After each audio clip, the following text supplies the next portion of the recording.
조선 역사에 기록된 수많은 왕들 중에서 유독 그 이름만 들어도 아픈 비극과 광기 어린 파멸이 떠오르는 한 인물이 있습니다. 그의 존재 자체가 한편의 비극적인 서막을 알리는 듯했죠. 태어나는 순간부터 이미 불행의 그림자가 드리워져 있었다고 할까요? 우리는 오늘 왕이라는 절대 권력을 쥐었음에도 불구하고 자신의 내면 깊은 곳에 자리 잡은 상처와 뒤틀린 분노에 사로잡혀 결국 조선이라는 나라를 나락으로 몰아넣었던 한 왕의 충격적인 이야기를 마주하게 될 겁니다. 과연 한 인간의 개인적인 불행과 그로 인해 파생된 걷잡을 수 없는 광기가 어떻게 한 나라의 운명을 송두리째 뒤흔들고 수많은 백성을 고통 속으로 몰아넣을 수 있었을까요? 단순히 폭정을 휘두른 왕의 이야기를 넘어서 이 이야기는 한 인간의 마음속에서 시작된 작은 균열이 어떻게 거대한 국가 시스템을 붕괴시키고 그 안에 살아가던 무수한 사람들의 삶을 송두리째 뒤흔들었는지 그 충격적인 과정을 생생하게 보여줄 것입니다. 우리는 이 서사를 통해 권력이라는 것이 인간 본성과 얼마나 위험하게 얽혀들 수 있는지, 그리고 견제받지 않는 힘이 얼마나 파괴적인 결과를 초래할 수 있는지 목격하게 될 겁니다. 역사는 과거의 기록에 불과한 것이 아니라 오늘을 살아가는 우리에게 귀중한 교훈을 전해주는 거울이라는 사실을 다시 한번 깨닫게 될 테죠. 그렇다면 과연 무엇이 한 왕을 이토록 폭력적이고 잔인한 폭군으로 만들었을까요? 그의 탄생은 분명 축복받아야 할 왕실의 경사였지만 동시에 비극의 씨앗을 품고 있었다는 사실을 우리는 먼저 이해해야 합니다. 그는 조선 왕실의 적통으로 태어난 장자였지만 그의 어머니가 폐위되어 비극적인 죽음을 맞이하는 과정을 어린 시절부터 지켜봐야 했죠. 어쩌면 그 순간부터 그의 운명은 이미 뒤틀리기 시작했을지도 모릅니다. 세상의 모든 것을 가질 수 있는 왕자의 신분이었지만 가장 중요한 어머니의 사랑과 존재를 빼앗겼다는 상실감은 그의 마음에 깊은 상흔을 남겼을 것입니다. 이러한 배경 속에서 성장한 그는 점차 내면의 불안과 분노를 키워나갔습니다. 왕위에 오르는 과정에서도 순탄치 않은 과정을 겪으며 주변의 견제와 의심 속에서 더욱 고립되어 갔죠. 아마도 그는 자신의 존재 자체를 위협하는 세상의 모든 것들을 불신하게 되었을 겁니다. 그리고 그 불신은 곧 광기 어린 폭력으로 표출되기 시작했습니다. 왕이 된다는 것은 백성을 보살피고 나라를 안정시키는 책임감을 의미하지만 그에게 왕권은 자신의 상처와 분노를 표출하고 복수심을 해소하는 도구로 변질되어 갔던 것이죠. 그의 이름은 바로 연산군입니다. 조선 역사상 가장 비극적인 왕이자 동시에 최악의 폭군으로 기록된 인물이죠. 우리는 오늘부터 그 연산군의 파멸적인 서사를 추적해 나갈 것입니다. 그의 통치가 시작되면서 조선은 어떤 변화를 겪게 되었을까요? 그의 광기 어린 결정들이 어떻게 나라의 근간을 흔들고 백성들의 삶을 피폐하게 만들었을까요? 그리고 결국 그 폭정은 어떤 비극적인 결말을 맞이하게 되었을까요? 이 모든 질문에 대한 답을 찾아가는 여정에 여러분을 초대합니다. 그의 이야기는 단순한 옛 이야기가 아니라 권력의 본질과 인간 내면의 어두운 그림자를 성찰하게 하는 깊은 울림을 전해줄 것입니다. 조선 역사상 가장 비극적인 왕, 연산군. 그의 이야기는 단순한 옛 이야기가 아니라 권력의 본질과 인간 내면의 어두운 그림자를 성찰하게 하는 깊은 울림을 전해주죠. 왕위에 오르던 순간 백성들은 새로운 희망을 품었을 겁니다. 젊고 총명한 군주가 나라를 잘 이끌어주리라 기대했겠죠. 실제로 연산군은 즉위 초반에는 학문을 장려하고 백성들의 어려움을 살피는 등 긍정적인 모습을 보이기도 했습니다. 하지만 그의 내면 깊숙한 곳에는 어린 시절부터 드리워진 어두운 그림자가 자리하고 있었죠. 바로 생모인 패비 윤씨의 비극적인 죽음이었습니다. 왕실의 금기이자 봉인된 역사였던 그 진실은 마치 끓어오르는 용암처럼 그의 마음속에서 잠재되어 있다가 마침내 터져나오고 말았습니다. 연산군이 어머니의 죽음에 얽힌 참혹한 전말을 알게 된 것은 우연히 발견된 한 권의 문서를 통해서였습니다. 어머니가 사약을 받고 세상을 떠났다는 충격적인 사실, 그리고 그 과정에 연루된 수많은 사람들의 이름이 적힌 그 문서를 읽는 순간 연산군의 세상은 송두리째 무너져 내렸을 겁니다. 그에게는 사랑하는 어머니의 비극적인 최후가 주변 인물들의 배신과 모략으로 인한 결과로 느껴졌을 테죠. 그 순간부터 그의 마음속에서는 복수심이라는 거대한 불길이 타오르기 시작했습니다. 이 분노는 처음에는 간접적인 형태로 드러났습니다. 바로 무오사화였죠.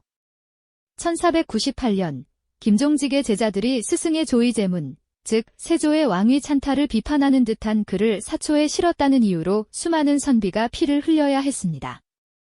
이 사건은 표면적으로는 훈구파와 살인파의 갈등처럼 보였지만 사실 연산군 내면의 불안과 불신이 폭력적으로 표출되기 시작한 첫 신호탄이었습니다. 그는 자신의 권위에 도전하는 어떤 비판도 용납하지 않겠다는 무서운 경고를 던진 것이죠. 하지만 무오사화는 시작에 불과했습니다. 연산군의 광기는 어머니의 복수라는 명분 아래 더욱 잔혹하고 직접적인 형태로 걷잡을 수 없이 번져나갔습니다. 1504년 마침내 갑자사화라는 피바람이 궁궐을 휩쓸었습니다. 연산군은 어머니의 폐위에 찬성했거나 사약을 내리는 데 관여했던 모든 인물을 찾아내어 처참하게 응징하기 시작했습니다. 살아있는 자는 물론이고 이미 세상을 떠난 이들의 무덤까지 파헤쳐 시신을 훼손하는 상상조차 하기 힘든 만행을 저질렀죠. 이 숙청의 과정은 단순히 복수를 넘어선 광기 그 자체였습니다. 연산군은 어머니의 죽음을 방관했던 이들을 향해 극심한 분노를 표출하며 그들의 가족까지도 철저하게 파멸시켰습니다. 심지어 자신의 할머니인 인수대비마저 어머니의 폐위에 책임이 있다고 여겨 모욕하고 폭언을 서슴지 않았죠. 이처럼 왕의 개인적인 상처와 뒤틀린 복수심은 온 나라를 피로 물들이는 무시무시한 폭력으로 변질되어 갔습니다. 조정은 공포에 휩싸였고 충언을 하는 신하들은 하나둘씩 사라져 갔습니다. 왕의 눈밖에 나는 순간 그 누구도 살아남을 수 없다는 비극적인 현실이 조선을 지배하기 시작한 것이죠. 연산군은 자신의 주변에 오직 아첨하는 자들만을 남겨두고 조금이라도 자신을 거스르는 이는 가차없이 처단했습니다. 그의 내면에서 싹튼 편집증적 광기는 이제 조선이라는 나라 전체를 집어삼키는 거대한 폭풍이 되어 몰아치기 시작한 것입니다. 그 폭풍은 가장 먼저 백성의 목소리를 앗아갔습니다. 왕에게 직언을 올리던 충신들의 입은 굳게 닫혔고 그들의 목소리는 더 이상 궁궐 안에 울려 퍼지지 못했습니다. 감히 왕의 심기를 거스르는 어떤 비판도 용납되지 않았으니 이는 마치 나라의 눈과 귀를 스스로 막아버린 것과 다름없었죠. 언로가 폐쇄되자 조정은 왕의 뜻만을 좇는 아첨배들의 놀이터가 되어버렸고 백성들의 고통은 더 이상 왕의 귀에 닿지 못하는 메아리가 되고 말았습니다. 왕의 귀가 닫히자 백성들의 삶은 나락으로 떨어졌습니다. 흉년과 질병이 겹쳐도 왕은 오직 자신의 쾌락만을 좇았으니 굶주림에 지친 백성들의 아우성은 그저 스쳐 지나가는 바람소리였을 뿐입니다. 백성들의 피땀으로 쌓아 올린 재물은 왕의 사치와 향락을 위한 도구로 전락했고 그들의 삶은 처참하게 파괴되어 갔습니다. 연산군은 전국 각지에서 미녀들을 뽑아 궁으로 불러들이고 온갖 진귀한 재물을 끌어모아 호화로운 연회를 밤낮으로 벌였습니다. 궁궐은 어느새 환락과 퇴폐의 온상으로 변모해갔죠. 나라의 근간이 흔들리기 시작한 것은 당연한 수순이었습니다. 조선의 학문과 인재 양성의 요람이었던 성균관은 어떻습니까? 그 거룩한 배움의 터전마저 연산군의 눈에는 한낱 유흥공간으로 보였던 모양입니다. 그는 성균관 유생들을 강제로 쫓아내고 그곳을 기생과 악공들이 넘쳐나는 연회장으로 바꾸어 버렸습니다. 학문의 전당이 술과 노랫소리로 가득 차게 된 비극적인 현실은 당시 지식인들에게 이루 말할 수 없는 충격과 절망을 안겨주었을 겁니다.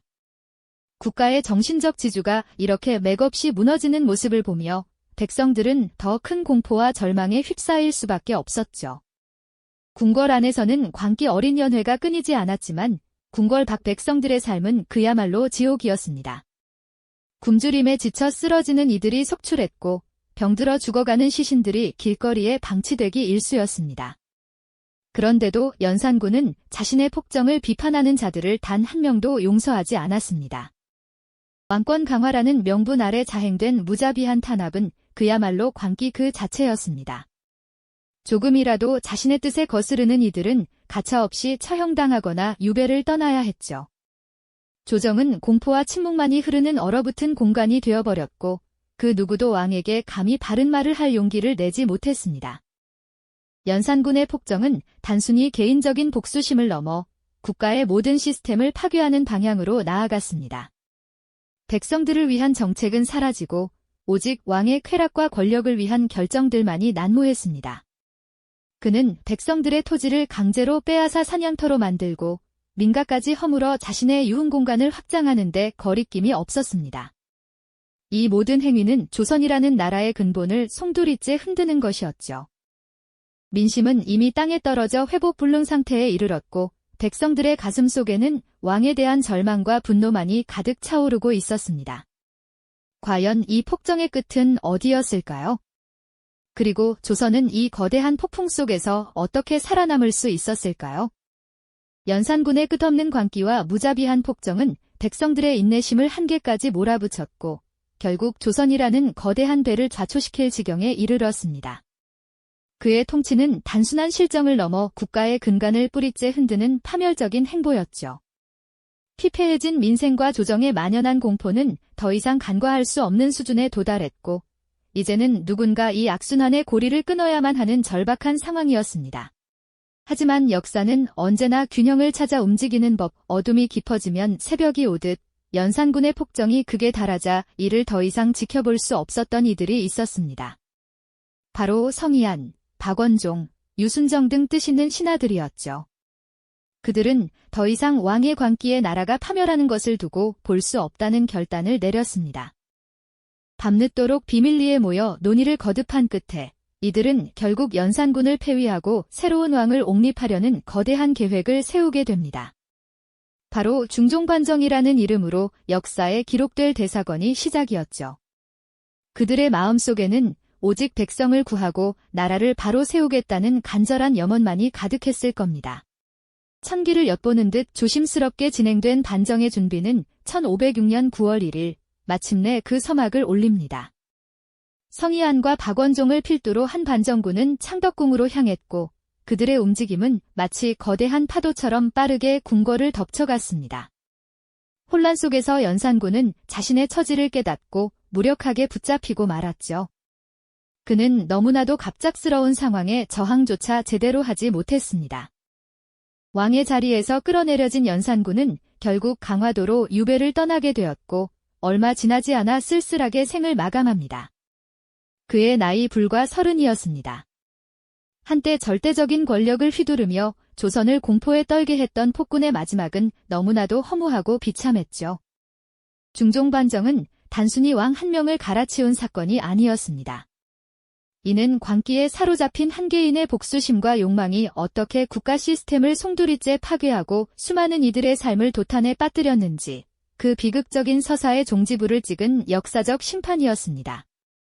연산군이 재위 12년 동안 자행했던 무오사화와 갑자사화, 그리고 수많은 탄압과 사륙은 결국 자신을 향한 칼날이 되어 돌아왔던 것이죠. 그가 어머니의 복수를 위해 벌였던 피해 숙청은 오히려 자신을 파멸로 이끄는 부메랑이 되었던 겁니다. 역사는 그를 조선 역사상 가장 잔인하고 어리석었던 폭군으로 기억하게 될 것입니다. 그의 개인적인 불행에서 시작된 뒤틀린 분노가 결국 나라 전체를 파멸로 이끌었던 충격적인 과정은 권력의 본질에 대한 깊은 성찰을 요구합니다. 견제받지 않는 권력이 얼마나 위험한지, 그리고 한 사람의 내면 깊은 곳에서 시작된 균열이 어떻게 국가 시스템을 붕괴시키고 수많은 이들의 운명을 뒤흔들었는지 우리는 연산군의 이야기를 통해 똑똑히 목격할 수 있었죠. 그는 어머니의 한을 풀겠다며 수많은 신하와 백성을 죽음으로 몰아넣었지만 그 결과는 오직 자신과 나라의 몰락뿐이었습니다. 그의 통치 기간은 조선 역사상 가장 어둡고 고통스러웠던 시기로 기록될 겁니다. 연산군의 비극적인 서사는 단순히 조선시대의 예시이야기로만 치부할 수 없는 중요한 의미를 가집니다. 그의 삶과 통치는 권력이 개인적인 감정에 휘둘릴 때 어떤 참혹한 결과를 초래할 수 있는지, 그리고 견제받지 않은 무소불위의 권력이 얼마나 위험한지를 생생하게 보여주는 역사적인 교훈이 아닐까요? 우리는 역사를 통해 과거의 실수를 반복하지 않기 위한 지혜를 얻습니다. 연산군의 폭정은 오늘날에도 우리에게 진정한 리더의 자질과 책임감, 그리고 공동체를 위한 헌신이 무엇인지를 묻는 거울과도 같습니다. 한 인간의 뒤틀린 욕망이 한 나라를 파멸로 몰아넣었던 충격적인 이야기는 인간 본성의 어두운 면과 권력의 양면성을 깊이 성찰하게 하는 여운을 남깁니다. 연산군의 폭정 이후 조선은 비로소 새로운 시대를 맞이하게 됩니다. 하지만 과연 조선은 이처럼 뼈아픈 비극을 통해 무엇을 배우고 어떻게 변화했을까요? 다음 이야기에서는 연산군 이후 조선 사회가 겪었던 또 다른 격변의 시대로 여러분을 초대하겠습니다. 이 영상이 도움이 되셨다면 좋아요와 구독 부탁드립니다. 여러분의 응원이 제게 큰 힘이 됩니다. 다음 영상에서도 더 유용한 정보를 공유하겠습니다. 감사합니다.